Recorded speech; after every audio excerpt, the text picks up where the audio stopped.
La última vez les estaba hablando de la tromboembolia pulmonar. Les voy a mostrar este cuadro porque es importante que ustedes vayan clasificando un tromboembolismo pulmonar y lo vayan diferenciando del infarto del corazón, porque casi tienen las mismas características en cuanto a dolor, ¿ya? Entonces, cuando ustedes tengan un paciente con infarto o con tromboembolismo pulmonar, pues podría ser cualquiera de las dos cosas. Miren, el tromboembolismo pulmonar tiene diferentes grados. El masivo, por ejemplo, tiene una presentación de disnea, síncope, y hay una obstrucción de más del 50% del riego pulmonar, ¿no? O sea, miren ustedes, realmente es un tromboembolismo pulmonar masivo. ¿Se imaginan la mitad de los capilares pulmonares que se hayan trombosado? Eso es lo que les pasaba a los pacientes con el COVID en la primera fase. Muchos de los pacientes con COVID, les he contado muchas veces, se han muerto por un tromboembolismo masivo.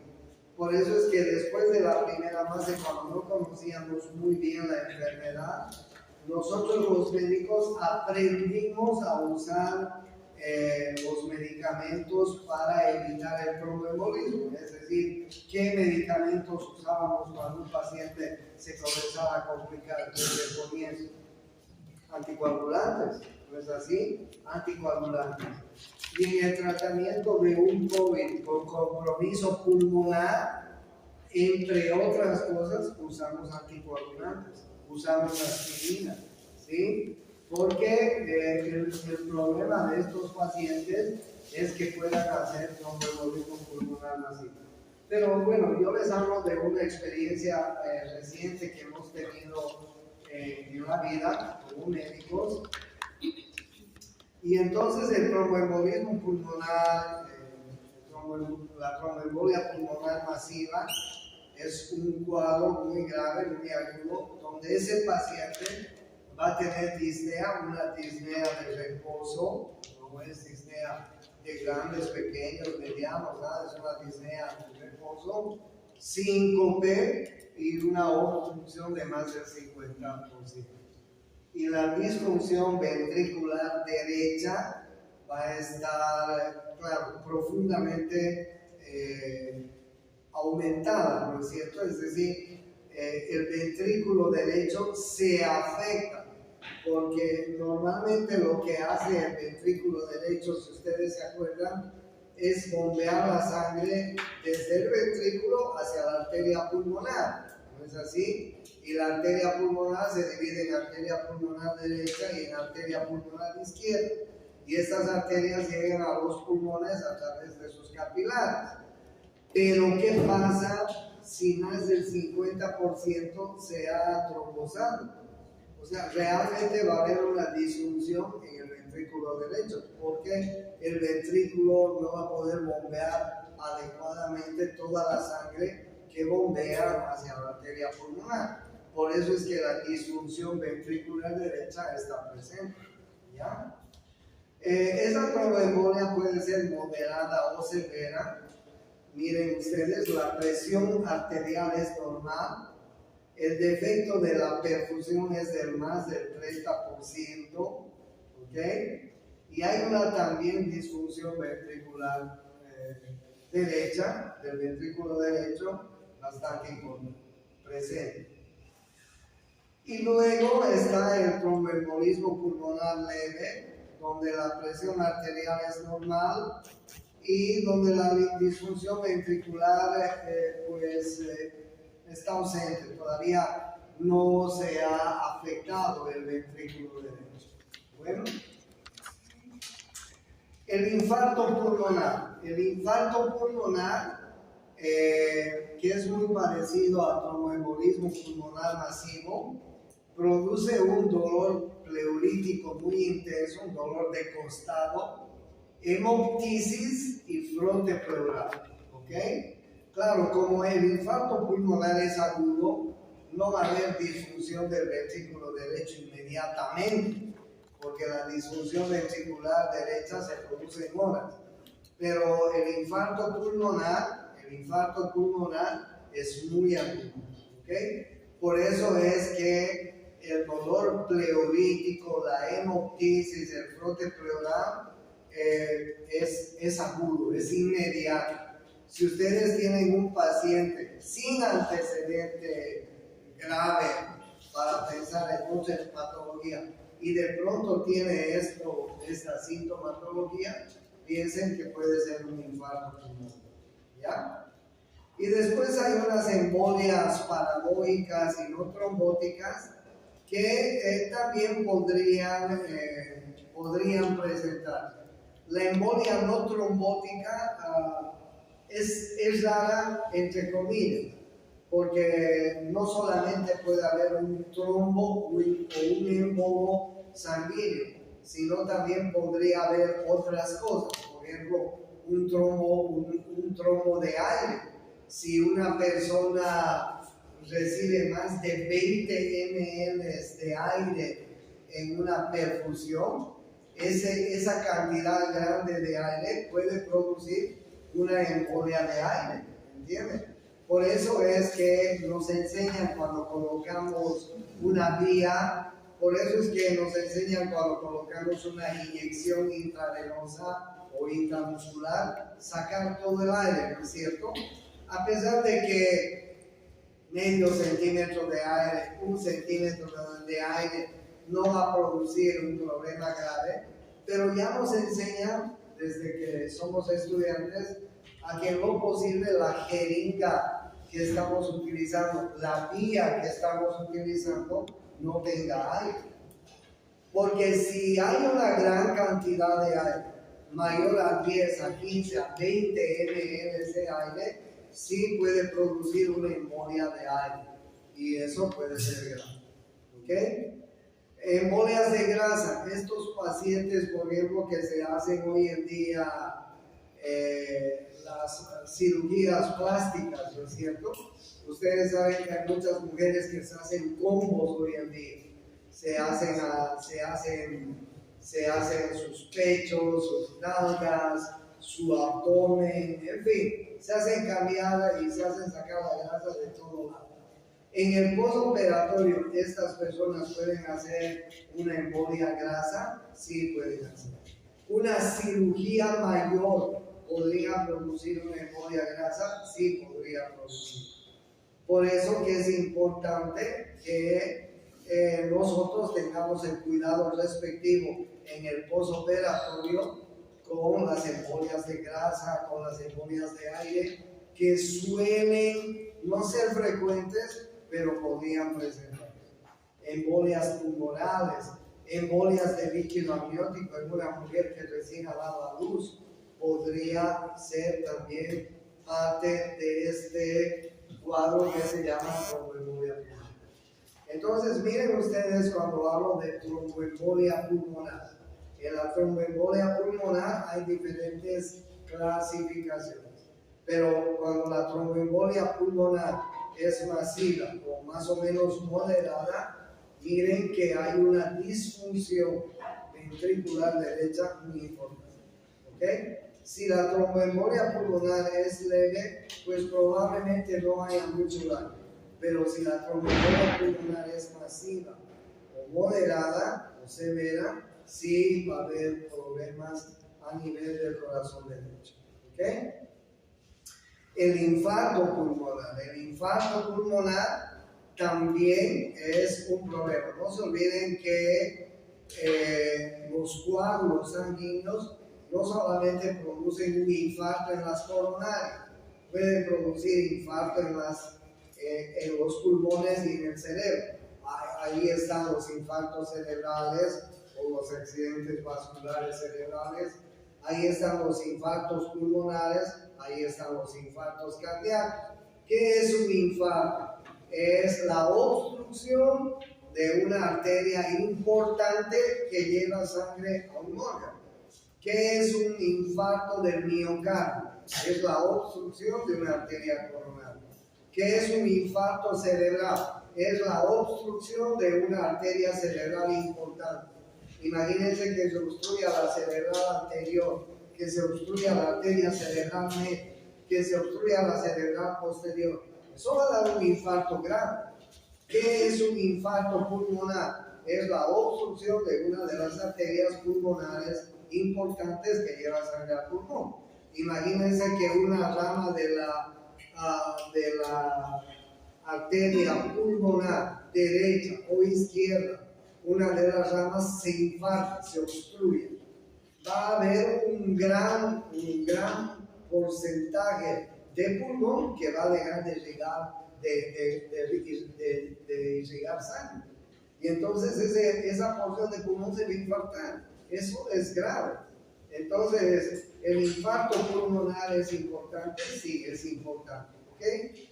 Por eso es que cuando ustedes tienen pacientes que tienen hipertrigliceridemia, hipercolesterolemia, tienen el ácido, el LDH elevado, en fin, todos los ácidos grasos elevados. Cuando ustedes tienen un paciente hipertenso, cuando ustedes tienen un paciente obeso, cuando ustedes tienen un paciente muy sedentario, piensen siempre que este paciente puede presentar un infarto de corazón, de pulmón, de cerebro, etc. Es muy importante el antecedente patológico de un paciente. Si un paciente tiene antecedente patológico cardíaco, si un paciente tiene antecedente patológico pulmonar, etc., podemos pensar en infartos, ¿no es así? El infarto no se presenta en cualquier persona normal, tiene que haber antecedentes. ¿Hay antecedentes de hipertensión? Pues ese es un peligro, ¿no? ¿Hay antecedentes de alguna valvulopatía? Sí. ¿Hay algún antecedente de alguna arritmia? Sí, eso podría producir infarto. ¿Hay un antecedente de obesidad? Sí. ¿De ácidos grasos elevados? Sí. ¿De hipercolesterolemia? Sí. En fin, todos estos antecedentes patológicos nos deben hacer pensar en infartos si hubiera estos síntomas. También de la misma manera, ¿en quiénes pensamos que hay tromboembolismo pulmonar masivo? En pacientes que tienen algún problema de coagulación. Los hipertensos. ¿Por qué los médicos a los hipertensos o a los pacientes que tienen enfermedades cardíacas, como por ejemplo valvulopatías, como por ejemplo arritmias, etcétera, les damos antiagregante plaquetario para que no formen coágulos? ¿Cuál es el mejor anticoagulante plaquetario que conocemos? ¿Cuál es? ¿Aspirina? La aspirina. Por eso es que ustedes van a ver en la vida que muchos pacientes toman su aspirineta después de almuerzo, ¿no es así? Porque lo que hacen los médicos, sus médicos, es tratar de evitar que tengan algún problema de este tipo. Tromboembolismos, infartos pulmonares, embolias, etc. Doctor. No, dime. Una consulta. Vi un caso parecido a este de una mujer que tomaba aspirineta todos los días, pero ella le vino gastritis por eso. Claro. ¿Qué podríamos realizar o diagnosticar ahí para que no le venga gastritis a esta mujer? Ese es otro problema de lo que tenemos, de lo que los médicos tenemos. Si una paciente tiene gastritis, tiene úlcera, oye, no le des aspirina, porque lo que vas a hacer es empeorarle la gastritis o la úlcera. Entonces a esa paciente tienes que darle tratamiento para su gastritis, tratamiento para su úlcera, hacerle endoscopías periódicas y ver si no está empeorando con tu aspirina. Y si esa aspirineta le produce mayor epigastralgia, mayor gastritis, le produce úlcera gástrica, suspéndelo. y tal vez sería mejor usar algún anticoagulante, ¿no? Que no le dañe mucho el estómago. No puedes dar tampoco aspirina, porque ustedes saben que los AINES, los corticoides, tienen como efecto colateral que puede producir hipersecreción del ácido clorhídrico en el estómago. Y eso puede conllevar a una gastritis y a una úlcera incluso. Entonces hay que tener cuidado. Es un problema. Gracias. Bueno, ¿qué se hace cuando hay una trombosis venosa profunda? ¿Qué haces? Lo primero que tienes que hacer es una ecografía. Hay ecógrafos ahora que te van a mostrar si hay una trombosis venosa profunda. ¿Okay? Hay otros estudios, una venografía, por ejemplo, que se puede hacer un cateterismo, eso quiero decir, o una pletismografía, o un dímero, una prueba del dímero D. El dímero D es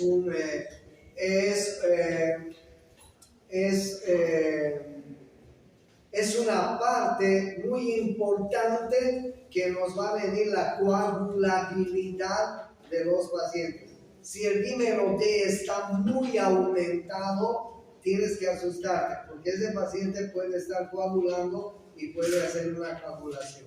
Puede coagular en algún momento y puede hacer una trombosis. Puede hacer coágulos y hacer trombosis. Entonces, la prueba del dímero D es muy importante.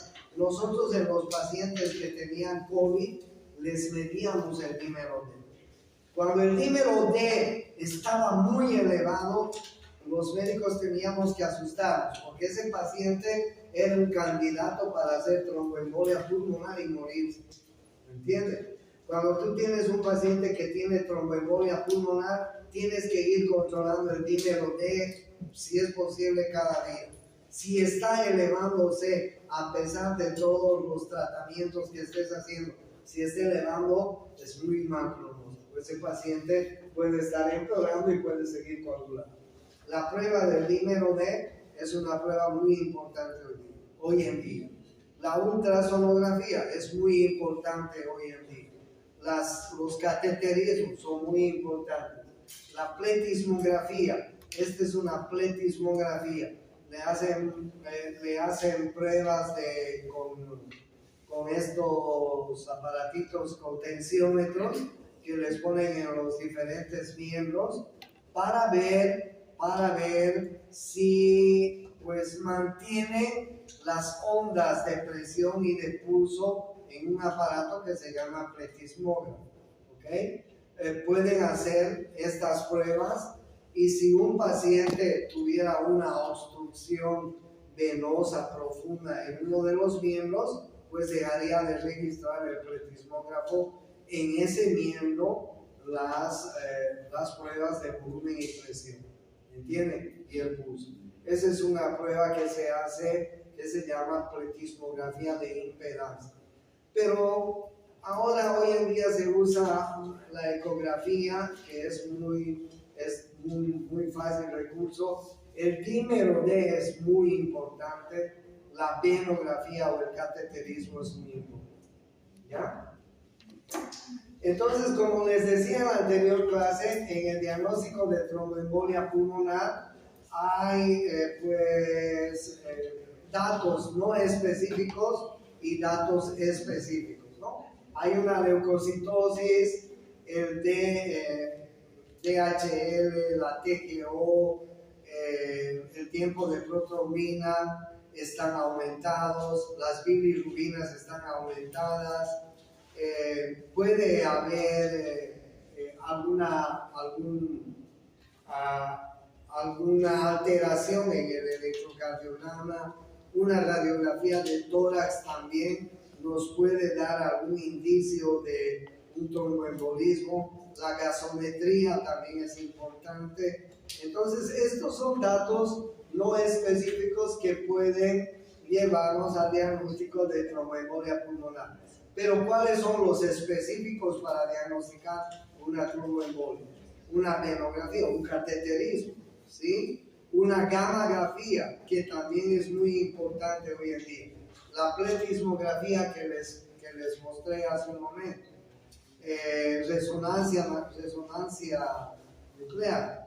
Una gammagrafía y una arteriografía son medios de diagnóstico específicos para diagnosticar una tromboembolia pulmonar. ¿Ok? Entonces, vean ustedes que los médicos hoy en día tenemos muchos medios de diagnóstico específicos para diagnosticar una tromboembolia. Y ahí ustedes pueden ver algunas alteraciones que hay en una tromboembolia del electrocardiograma. No les preguntaría, pero les digo para su conocimiento. Bloqueo completo o incompleto de la rama derecha. Pero no solo eso es en la tromboembolia, ¿no? En muchas otras enfermedades se produce bloqueo completo o incompleto de la rama derecha. ¿Sí? Hay una aparición de una onda S en D1 y ABL mayor de 1.5 y ahí ustedes pueden ver que hay algunas alteraciones del electrocardiograma. ¿Okay? No me interesa que lo aprendan, pero les muestro para su conocimiento. La cintilografía es un medio de diagnóstico muy importante que nos puede dar un diagnóstico fijo de una tromboembolia pulmonar. ¿Sí? La cintilografía, que es un medio de diagnóstico importante. ¿Cuál es la profilaxis para evitar tromboembolia pulmonar o trombosis venosa profunda? Les decía el ácido acetilsalicílico, ¿no? que estábamos hablando hace rato. Pero si no, se puede dar también un anticoagulante con una heparina en dosis baja, la compresión neumática intermitente de miembros inferiores. Si tienes un paciente que lo has operado recién, si tienes un paciente traumatizado que está en cama, si tienes un paciente que además de estos antecedentes es corto, entonces tienes que ponerle vendas elásticas en los miembros inferiores para que no nazcan émbolos o trombos en la circulación venosa profunda de los miembros inferiores. Porque si nace algún trombo o émbolo en la circulación venosa de miembros inferiores, ese trombo o émbolo va a ir a parar o al corazón, o al pulmón, o al cerebro. ¿Entiendes? Anticoagulantes orales, heparinas de bajo peso molecular, compresión graduada de extremidades inferiores. Si alguna vez ustedes han tenido la oportunidad de hacer viajes largos en avión, a las personas mayores, las azafatas nos están insistiendo para que durante el viaje nos paremos y caminemos, digamos, permanentemente. ¿Ok? Si me ven con cara de mayor, viene la azafata y me dice, por favor, vaya, camine, párese. El piloto te está recomendando por su otra voz. ¿Por qué? Porque las personas mayores, sedentarias, gordas, que están en un viaje de 12 horas yendo a España, por ejemplo, o a cualquier otro lado, pues pueden hacer un embolismo, un trombo, un émbolo y hacer una tromboembolia. El sedentarismo es muy importante para las tromboembolias. Por eso es que si tenemos un paciente que está traumatizado, recién operado, en cama, es muy importante la compresión neumática intermitente de miembros inferiores. Y si no tienes compresión neumática, pues por lo menos compresión con vendas elásticas, ¿no? Anticoagulantes, como la heparina, por ejemplo, es importante. ¿Ya? Algunas otras medidas en la orientación terapéutica, ustedes pueden ver, oxigenoterapia, fármacos vasoactivos, como ahí ustedes tienen algunos, y las medidas específicas, que es lo más importante, ¿no? Anticoagulación, eso es lo más importante. En el COVID nosotros hemos aprendido a manejar anticoagulantes. El médico general ahora maneja anticoagulantes sin ningún problema cuando tiene un paciente con COVID. Forma parte del tratamiento del COVID cuando hay un compromiso pulmonar. Porque como les digo, uno de los problemas del COVID es la tromboembolia pulmonar. ¿Ya? Y finalmente, trombólisis y otros que ustedes pueden ver, como la embolectomía. Acuérdense del Dr. House. El Dr. House tenía una tromboembolia de la arteria femoral. Por eso es que el Dr. House cojeaba y además tomaba muchos analgésicos. ¿Ya? Hipertensión pulmonar. La hipertensión pulmonar se clasifica así. Podría ser primaria o idiopática, es decir, no se la conoce. Y secundaria a alguna causa patológica. Secundaria a cardiopatías congénitas, secundaria a neumopatías, sobre todo parenquimatosas, vasculares, intersticiales, mixtas, y secundarias a lesiones del corazón izquierdo. Hipertensión pulmonar, ¿ok? Así como la hipertensión arterial. La hipertensión arterial se clasifica en primaria o idiopática, que no sabemos cuál es su causa. Igual la hipertensión pulmonar, la clasificamos en primaria o idiopática, no sabemos el origen, puede ser genético, congénito, heredofamiliar y otras muchas causas, ¿ok? Y secundaria a alguna enfermedad de base que ese paciente podría tener, como ustedes están viendo en el cuadro, ¿ya? La clasificación de la hipertensión pulmonar es en precapilar y postcapilar. La hipertensión pulmonar podría ser precapilar en enfermedad del parénquima pulmonar, enfermedad restringida pulmonar, tromboembolia pulmonar, vasculitis pulmonar y en enfermedad del alveolo, ¿ya?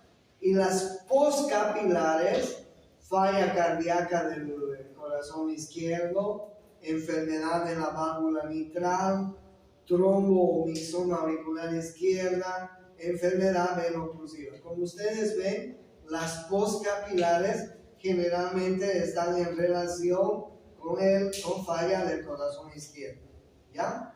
Y las precapilares están en relación con fallas del propio pulmón, fallas pulmonares. Las postcapilares son fallas productos del corazón izquierdo, ¿ya? De enfermedades cardíacas izquierdas. La hipertensión pulmonar tiene una clasificación que ustedes están viendo, que puede ser pasiva. Si la presión venosa pulmonar está aumentada, como por ejemplo en estos cuadros que ustedes ven, puede ser hiperkinética con flujo pulmonar aumentado en estos cuadros que ustedes están viendo. Puede ser obstructiva y en la obstructiva hay un aumento de la resistencia vascular pulmonar por trastorno dentro de la luz de los vasos.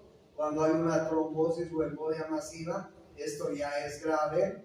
Obliterativa también es grave, miren ustedes, cuando hay un aumento de la resistencia vascular periférica por trastorno parietal en los vasos sanguíneos, en la pared de los vasos sanguíneos, por estas enfermedades, y reactiva, ¿ok? Las dos primeras podrían ser controladas por los médicos, ¿ok? Podrían tener tratamiento. Las tres últimas son de muy mal pronóstico. Bueno, esa es la clasificación que se hace en hipertensión pulmonar. Bien, entonces hay algunas teorías para la hipertensión pulmonar primaria, como ustedes están viendo, ¿no? Una trombosis in situ es lo más común. Podría tratarse de una tromboembolia pulmonar asintomática y recidivante. Podría tratarse de una vasoconstricción pulmonar por la altura, ¿sí? Podría tratarse de una vasculitis alérgica o una tendencia vasoespástica simpática. Bueno, más difícil aún. Pero en la patogenia de la hipertensión primaria, de la que no conocemos, pues pueden haber todos estos orígenes que podrían producir una hipertensión pulmonar primaria. Pero no se olviden también que la hipertensión primaria podría tener un origen genético, hereditario, heredofamiliar, alguna enfermedad congénita, etc. ¿Okay? ¿Qué podría dar trombosis in situ, vasculitis alérgica, tromboembolia pulmonar asintomática, en fin, ¿ya? En la fisiopatología de la hipertensión pulmonar también puede haber una anormalidad en el endotelio de los vasos pulmonares, como ustedes están viendo, ¿sí? Esta anormalidad en el endotelio de los vasos pulmonares pueden producir aumento de los mediadores proinflamatorios, aumento de las plaquetas y producir vasoconstricción. Por eso es que se produce hipertensión pulmonar primaria. Podría producir aumento del calcio intracelular. Esta anormalidad del endotelio vascular podría producir aumento de los mediadores proinflamatorios, endoteliales, vasoconstricción, disminución de los canales de potasio y del músculo liso. En general, esta anormalidad del endotelio vascular pulmonar va a producir alteraciones en el tono vascular por estas causas que yo les estoy mostrando. Y la conclusión va a ser una hipertensión pulmonar y o una trombosis in situ. Esa es la fisiopatología de la hipertensión pulmonar primaria. Hay una anormalidad en el endotelio vascular pulmonar. Y esta anormalidad en el endotelio vascular pulmonar podría producir bien estos problemas. ¿Okay? Cualquiera de estos problemas o de estos problemas va a producir cambios en el tono vascular, y estos cambios en el tono vascular van a producir hipertensión pulmonar y o trombosis in situ. ¿Ya? Ese es de la hipertensión pulmonar primaria. Y de la hipertensión pulmonar secundaria, ahí ustedes tienen todas las causas, ¿no? Todas las causas que pueden producir una hipertensión pulmonar secundaria.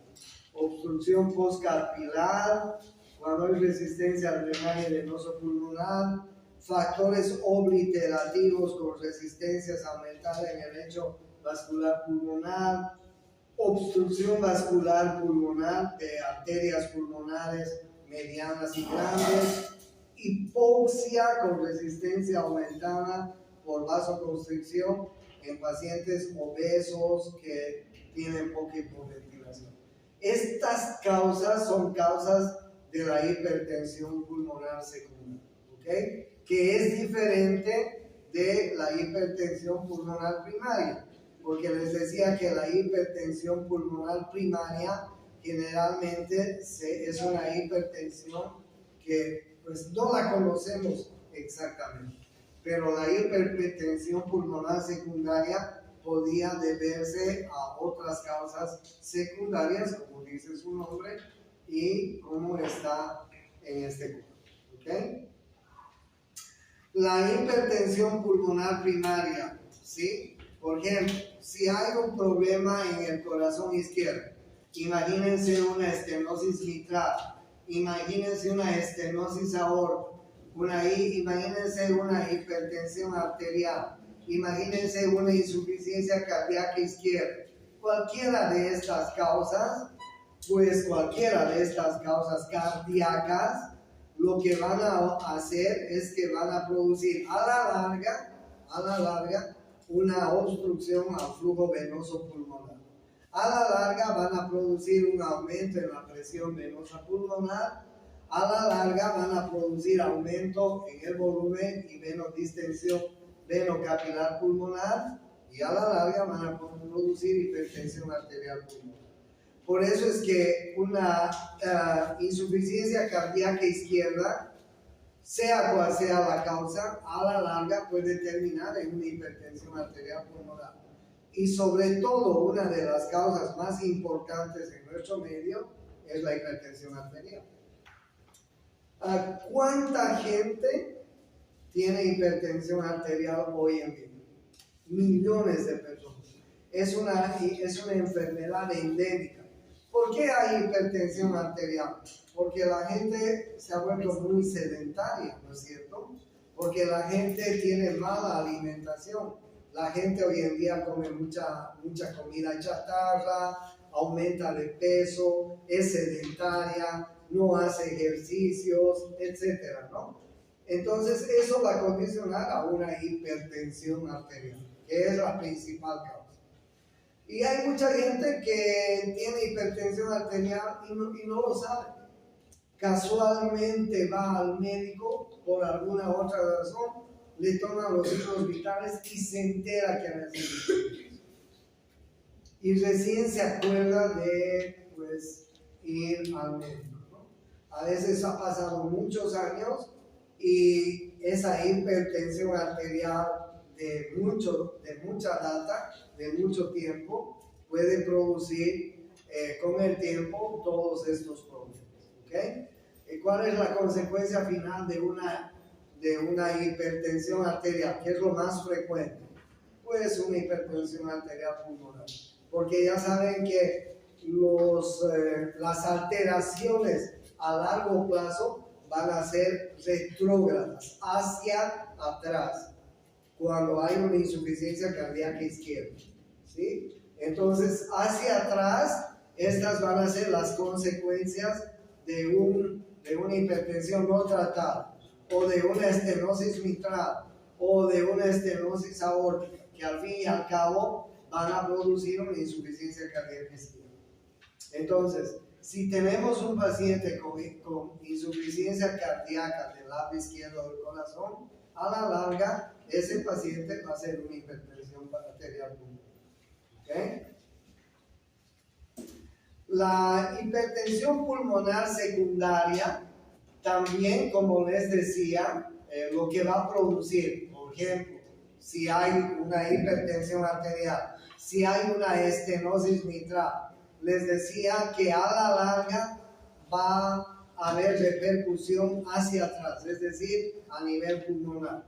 Va a haber una resistencia al drenaje venoso pulmonar, va a haber una transmisión retrógrada hacia atrás, de la aurícula izquierda para atrás, y finalmente va a haber una hipertrofia en la capa media de las arteriolas precapilares pulmonares y proliferación de la íntima, lo que va a producir una estenosis en los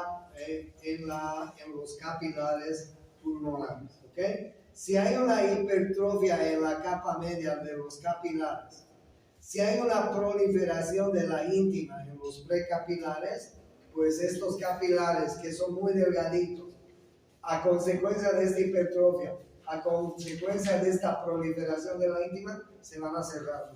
¿Cuál es la conclusión? Estenosis. Y si hay una estenosis de los precapilares pulmonares, ¿qué van a producir? Hipertensión pulmonar. Hipertensión pulmonar, y esta hipertensión pulmonar va a producir una hipertrofia cardíaca derecha, una hipertrofia del ventrículo derecho. ¿Sí? Entonces, Estas son las consecuencias de la hipertensión pulmonar. Una neumonopatía crónica podría producir también hipertensión pulmonar. Claro que sí. Una neumonopatía crónica, un EPOC, un enfisema o cualquier otra enfermedad crónica, imagínense, pues también de la misma manera va a disminuir el calibre de los vasos sanguíneos capilares pulmonares. Va a aumentar el flujo sanguíneo pulmonar, pero como hay una disminución en el calibre, se va a producir una hipoxia. Esta hipoxia va a producir un aumento vasoconstrictor, se van a cerrar más los vasos. La consecuencia de esto va a ser un aumento en la resistencia vascular periférica, una hipertensión arterial pulmonar. Es decir, una neumonopatía crónica a la larga puede producir una hipertensión arterial pulmonar, sí. ¿Por qué? Porque de la misma manera que en la insuficiencia cardíaca izquierda se produce una lesión a nivel del calibre de los vasos pulmonares grandes y pequeños, ¿okay? Y esto va a producir a la larga aumento de la resistencia vascular periférica, hipertensión arterial pulmonar. La afección vascular pulmonar proximal también puede producir a la larga varios problemas. Miren ustedes, aumento de la presión arterial pulmonar media mayor a 20, ¿ya? Pero con presiones precapilares y preauriculares izquierdas menores. Es decir, aumenta la presión dentro de los capilares pulmonares y disminuye en el corazón izquierdo. Esto es lo que pasa en la hipertensión pulmonar precapilar, porque no hay una buena llegada de sangre a los capilares pulmonares, no se produce un buen intercambio de gases en el pulmón, en los alvéolos, y por lo tanto el corazón izquierdo no va a recibir la sangre que está esperando recibir. Va a haber un aumento en las presiones capilares pulmonares, pero va a haber una disminución de la llegada de sangre al corazón izquierdo, porque están habiendo lesiones en las paredes de los capilares pulmonares que están cerca de los alvéolos y no puede producirse un buen intercambio de gases. ¿Okay? ¿Cuál es la orientación terapéutica en una hipertensión? Mejorar el intercambio gaseoso. Se puede dar broncodilatadores, corticoides, oxigenoterapia a bajo flujo, vasodilatadores y diuréticos con cautela. Miren qué importante, ¿no? Imagínense un EPOC, imagínense un asma crónico, imagínense una hipertensión arterial, ¿sí? Entonces podemos darles broncodilatadores, podemos darles corticoides, podemos dar oxigenoterapia, podemos darles vasodilatadores porque se produce vasoconstricción capilar pulmonar. Por eso es que es bueno darles vasodilatadores y diuréticos para disminuir la carga pulmonar que hay ahí en los capilares pulmonares. ¿Okay? Esa es la orientación terapéutica. ¿Qué es el cor pulmonar? El cor pulmonar es una enfermedad que está afectando al corazón y al pulmón a la vez. ¿Okay? Es una cardiopatía que puede tener hipertrofia ventricular derecha, hipertensión arterial pulmonar, neuropatía causal, por lo tanto cardiopatía hipertensiva pulmonar y cor pulmonar. ¿Ok? Entonces, bien, en el cor pulmonar hay una neuropatía, hay una hipertensión pulmonar, mejor dicho. ¿Ok? Esta hipertensión pulmonar que puede haber sido causada por una hipertensión arterial por una falla cardíaca izquierda, por un problema respiratorio propio del pulmón, etcétera, como hemos ido viendo, pues va a causar una hipertensión pulmonar. Esta hipertensión pulmonar va a causar a la larga una hipertrofia en el ventrículo derecho. Esta hipertrofia en el ventrículo derecho va a causar una insuficiencia cardíaca derecha. Esta insuficiencia cardíaca derecha va a causar una insuficiencia cardíaca congestiva general. ¿Ok? Entonces, ¿cuál es el concepto de cor pulmonar? El concepto de cor pulmonar es una enfermedad que afecta al corazón, que afecta al pulmón, a ambos. ¿Por qué causa? Puede ser una causa cardíaca, puede ser una causa pulmonar, pero de tal manera que al final va a haber una hipertensión pulmonar, de tal manera que al final va a haber una hipertrofia derecha, una insuficiencia cardíaca derecha. ¿Ok? Ese es el cor pulmonar. Miren, en el cor pulmonar hay una alteración pulmonar, hay una alteración cardíaca. Por eso se llama cor pulmonar. ¿Ya? ¿Cuál es la etiopatogenia? Afecciones de los vasos pulmonares. Ya hemos dicho. Enfermedades del parénquima pulmonar y vías aéreas. Ya hemos dicho. Patologías de la caja torácica. Sí, una escoliosis, pues enfermedades degenerativas musculares de la caja torácica. ¿Sí? Entonces, cualquiera que sea la causa que hemos visto, va a producir al final hipertensión pulmonar. ¿Ok? Puede ser una enfermedad cardíaca, puede ser una enfermedad pulmonar, una hipertensión arterial, una insuficiencia cardíaca izquierda, una enfermedad pulmonar propia del pulmón, etcétera, va a producir a la larga hipertensión pulmonar. Entonces, esta hipertensión pulmonar va a tener como consecuencia que a la larga va a producir una insuficiencia cardíaca derecha, una hipertrofia del ventrículo derecho, una insuficiencia cardíaca derecha. Por eso se llama cor pulmonar, que primero hubo una lesión pulmonar, podría haber sido la causa de una enfermedad pulmonar, podría haber sido la causa de una enfermedad cardíaca, podría haber sido la causa de una hipertensión arterial, de tal manera que al final cualquiera de las causas ha producido una hipertensión pulmonar. Y esta hipertensión pulmonar a la larga va a producir una insuficiencia cardíaca derecha, con hipertrofia del ventrículo derecho, y a eso se llama cor pulmonar. ¿Okay? El cor pulmonar, entonces ya saben, es un corazón-pulmón presionados. Si vale la pena. ¿Ya? Y el cor pulmonar, como ustedes pueden ver, se clasifica en agudo, en subagudo, en crónico y el cor pulmonar crónico agudizado. ¿Ya? ¿Cuál es la orientación terapéutica en el cor pulmonar? Corregir la hipoxemia. Claro, porque todas estas enfermedades te van a producir una baja concentración de oxígeno vascular. Entonces, corrección de la hipoxemia. Sí. Anticoagulantes, como la heparina, como la warfarina. Ahora se usa mucha warfarina.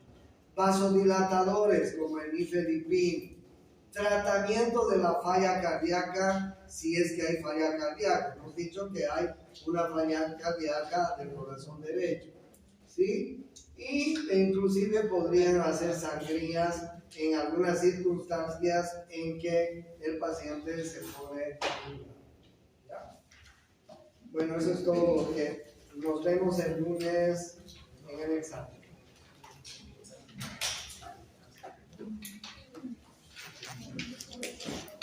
Ya saben de lo que tenemos que dar, ¿no? Tenemos que dar función respiratoria normal, pruebas funcionales respiratorias y síndrome Smith, alteraciones obstructivas, alteraciones restrictivas, síndrome de bloqueo alveolo-pulmonar. Esto que hemos ido viendo.